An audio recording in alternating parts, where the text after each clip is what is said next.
Welcome to World's Finest, the Southgate Media Group's review of the weekly DC Comics. So packed with action, it's like a punch to the face. As always, with me, Phil, and Lilith Hellfire, and it's a good week because it's not that many books to talk about. You can talk about Green Lantern, because I didn't read it, and I know you did. Oh, I thought you said you did read it. No, I read Green Arrow. That's off my pull list, Oh, okay. But because it was only 3 issues, I was like, I guess I can afford it. Okay, Green Lantern 44. It actually surprised me. It's showing a little bit of improvement. There was some action in this instead of just woe is me and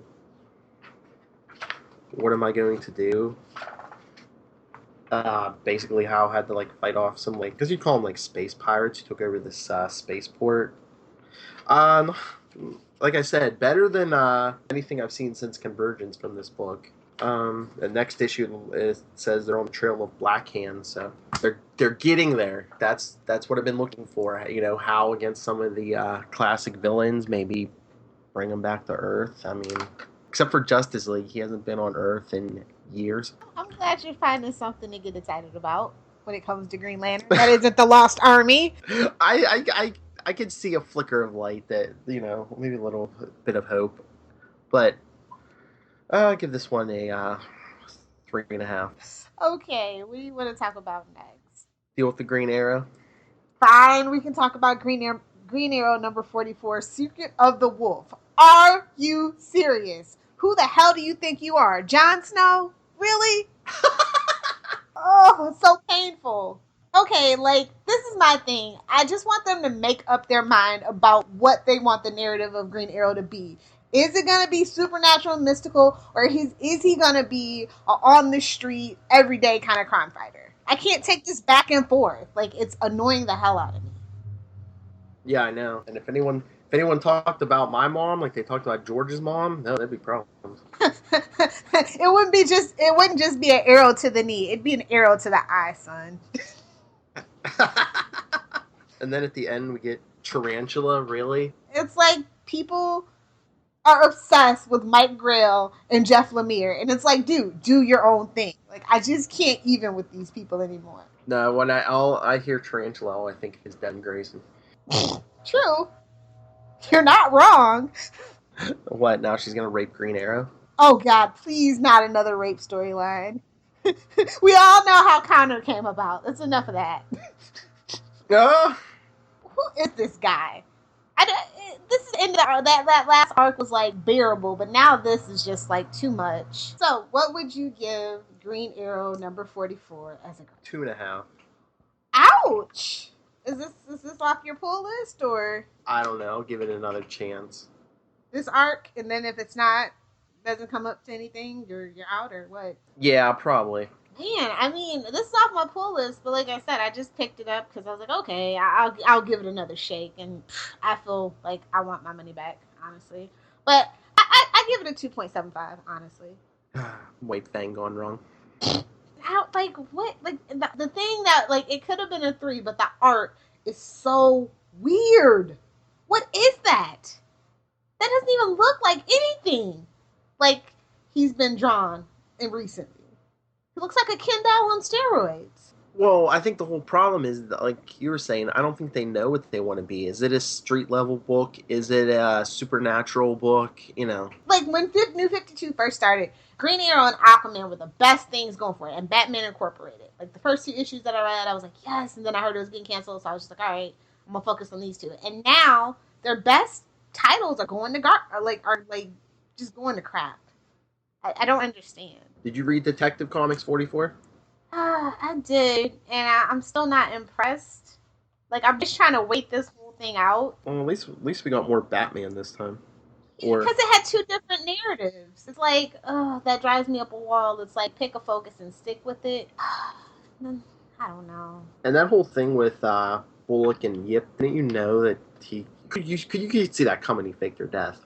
Right? Yeah. I'm like, no, he didn't kill her. Come on. Be serious. Filler alert. Huh? And what was with them not looking up at the thing hanging in plain sight?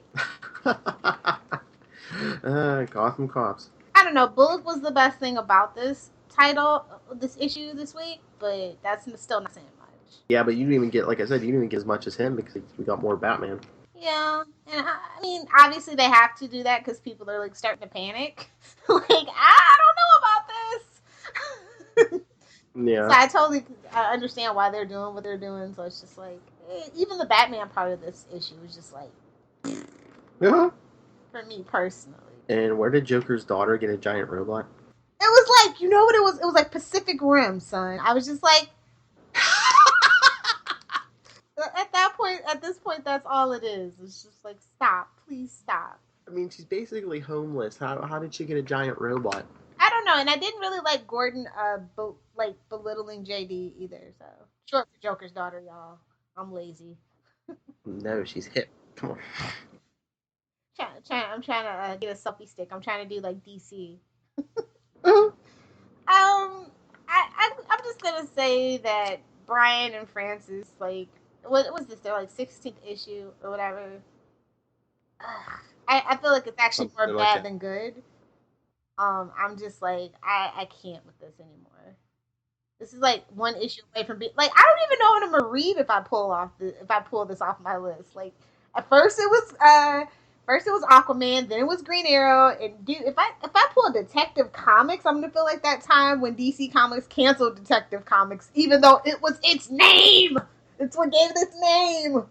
Like, I just can't. When are things gonna go back to normal, Phil?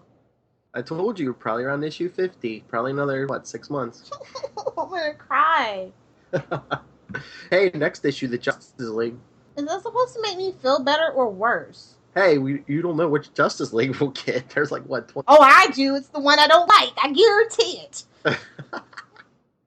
The one that's all bitter and angry and sniping at each other. It's just like sour, humorless freaking romp of doom. Welcome to the DCU. Yes, I agree, sir. What would you give Detective Comics number 44? I'll give it a 3.5. I'll give it a 3, begrudgingly. Seriously, I mean, I graded it the same as Green Lantern. Come on. I mean, like, are they trying to like ruin the Trinity? Like, I don't understand. What are these choices they're making? I don't understand. Or do you think they're trying to go completely in the opposite direction, so that by the time Bruce does come back, that they think the numbers are going to skyrocket because they're just like, yes, give us Bruce Wayne, anything. That's a dangerous game to play, especially considering that they usually only have 1 to 2 books in the top 10, according to Diamond. But I'm starting to think something's fishy about that, honestly. I hate to be a conspiracy theorist, but something just isn't sitting right about these numbers with me. And I just can't put my finger on it because it just doesn't make sense of what I know from my friends that are like comic book retailers. So I'm going to have to do some digging. But I think it is a dangerous game that they are playing, where they're just like really messing with Batman, really messing with Superman, and Wonder Woman's pretty much a non-factor at this point in her own title at the very least. What do you think, just from what they put out about DC in the last week or two? Do you think they're going to shift their actions? Maybe that they're starting to realize this isn't working. Like I said, money talks and BS walks, and so if they don't want to be walking, they're gonna have to do something. What do you want to talk about next? Did you read Midnighter? No, I swapped that out for Omega Men. You can talk about Midnighter though. Yeah, Grayson's in it. Oh, that was this issue. Dang it. Yeah. It was alright. I mean, it wasn't an issue of Grayson, but art really didn't impress me. It almost seemed like Dick was just along for the ride. Like, I don't know, Midnighter was trying to impress him or something. Because I really don't see the purpose of him dragging Dick along on this. For numbers. Yeah, they were kind of fighting this. They were like vampires, but they weren't vampires. Were they like the Blood Rain vampires or something? They were I guess they were scientifically made because they said, they were humans treated with reprogrammed Martian cells. Oh. I was going to say, are they pulling that in from the Justice League Gods of Monsters? No. Did that world's Batman bite these people?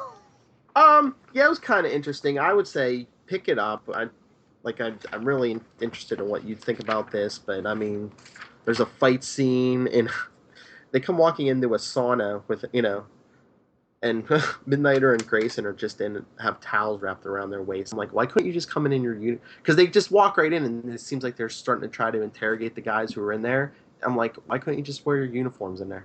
I was gonna say, was it a butt joke? No, I don't think so. Oh, so what would you give it? It wasn't bad. Grayson bumped it up. Probably give it a 4. Oh, okay. Is that like your pick of the week then? No, I would say that pick of the week because the last book I have that we haven't talked about yet probably would have been my pick of the week except for that last page. So yeah, I'll give it the Midnighter. I read Omega Men #4. I don't think you did. Nope. So last month had a really super like crazy cliffhanger, and it left us with our tongues wagging and waiting to see where they were gonna go. And I have to say, it actually did live up to my expectations. Like, even though this is still like more backstory, but we learned about like the Vega system and why Kyle Rayner's there, and it's like they tell us how he was captured and like where his ring is, and it's just like, oh man. And then it like ties into the Green Lantern Lost Army kind of a little bit, and so it's like really good and engrossing, and I wasn't expecting to actually be excited to learn anything about Kyle Rayner. But they made it work, and I like it. And the team playing this continues to be one of the best things about this title. Sucked me right in. And when it was over, I was like, no. I love the throwback feel of the art, the inking, the lettering is all on point, top notch. This is a 5, my pick of the week. If you're not reading Omega Men, you need to be doing so. That's all that I can say. Kyle Rayner intrigued you, eh? Oh yeah, like they're really building a really amazing backstory. And like I said, I like Green Lanterns. I just don't like Hal Jordan. And when they keep pushing him into the front of everything, it just turns me off. So, this was really like, I couldn't believe it. I was just like, first the Lost Army and now this. I don't know, man. I might turn into a Green Lantern fan over here. You should pick it up. I think you might like it. Yeah, you definitely intrigued me, especially with the Kyle Rayner stuff. So do you have one book left? Of course, Batman Beyond #4. Did we talk about that already? No. Okay, yeah. This was interesting. Yeah. But, it's starting to not be my kind of book, unfortunately. Because of the end or something else? A little bit of both. The something else is that they're starting to do where it's just like one big fight. Like, a lot of these titles are starting to do that. That's not enjoyable, at least not for me. Mm-hmm. I want to see character growth and development, and I want to see interactions with the team and his supporting characters. I mean, goodness, Tim is so much better when he's around supporting characters as opposed to just out on patrol alone. I think that's what they're missing these days, that they kind of had, I'd say, in the 90s, before that, maybe even early 2000s, is just the right mix of character growth and action. It seems like you said, it's either one big fight scene or it's just a whole issue of dialogue. Shenanigans. Yeah. I don't know. How'd you feel about how they tied what's going on in the current Batman series into this? I don't know. That last page just kind of took me out of the story. I'm like, really? You're going to shove that down our throats even here? Well, it is a Bat title, technically. I know, but it's in the future. Kind of, sort of, is what they made it feel like. I don't know what they're doing. I was bummed out about it, honestly. I was like, you were doing so good, and now you're going to have to drag... Like, I don't think it's fair for a new title like this to have that baggage. Yeah, and it's like, what's it doing in the cave? So what, Bruce confiscates the armor at some point? Time travel does not work like that. Oh, God. I just love how the issue blurb was like, well, a gift from the past gives Tim what he needs to save the future. And I'm like, I would hope so. A gift. Anyway, what would you give this title? I'll give it a 4. They had me until that last page. I agree, but it's a 3.5. They totally had me till the last page, and I was just like, oh, you rotten sons of guns. Yeah, that's it for me. Yeah, that's everything I got. Okay, let's talk about Vixen Episode 2 then. Okay, I didn't watch it yet. I plan on watching it tonight. Aw, Philip! Been a bad week. It's so good. Like, oh my God, I can't believe. Like, these do really need to be 15 minutes long. But like I said, I think before, like, I'm just glad that it's not because I don't want to deal with CW app commercials. Like, I just can't. Mm-hmm. I think I have to watch one before it starts, and then it's like for like Play It Again Dick or something like that every time because I've watched it on the CW seed like a million times. That one's really good too, by the way. If you like Veronica Mars. So anyway, it's good. You're gonna like it, and let me know what you think when you watch it. It's 4 minutes, Phil. You couldn't watch it on your lunch break. I thought it was really cool that they reissued that Vixen origin story this past week. Mm-hmm. I was like, oh, you're really trying to do the full court press for this character. That's nice. Have you ever read that issue? When you sent me, I was like, oh, I already own that one, but thanks for the heads up. No, I haven't, and that's digital. It'd be nice. I wonder if they're gonna do that and reprint that in print. They might.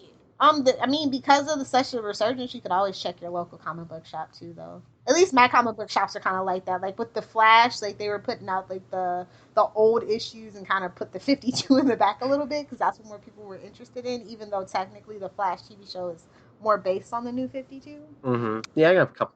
Yeah, I have a couple stores around here. I'll check for that. If not, let me know. I'll send it to you. But should we talk about the news that came out this week about the Lois and Clark book? Yes! Oh, yes. Yes, let's talk. I feel like they got it. They finally got it. Like, nobody cares about Superman without Lois. He needs a grounding force and factor in his life. Let's show them with our dollars, people. This is something from pre-New 52. Let's show them this what we want. Yes. Oh, it's going to be so good. Who's writing it, by the way? I forgot to look that up. Was it Dan Jurgens or was it someone else? Oh, God, that man is so busy if it was Dan Jurgens. How does he manage? Yeah, written by Dan Jurgens. Wow. When's that coming out? October or November? Might be October. I thought it was October, but it feels weird that it would be October because they're doing all that special stuff for Halloween with the variant comic books and a lot. Like, I know Constantine and Gotham Academy are having like a special like Halloween kind of thing too.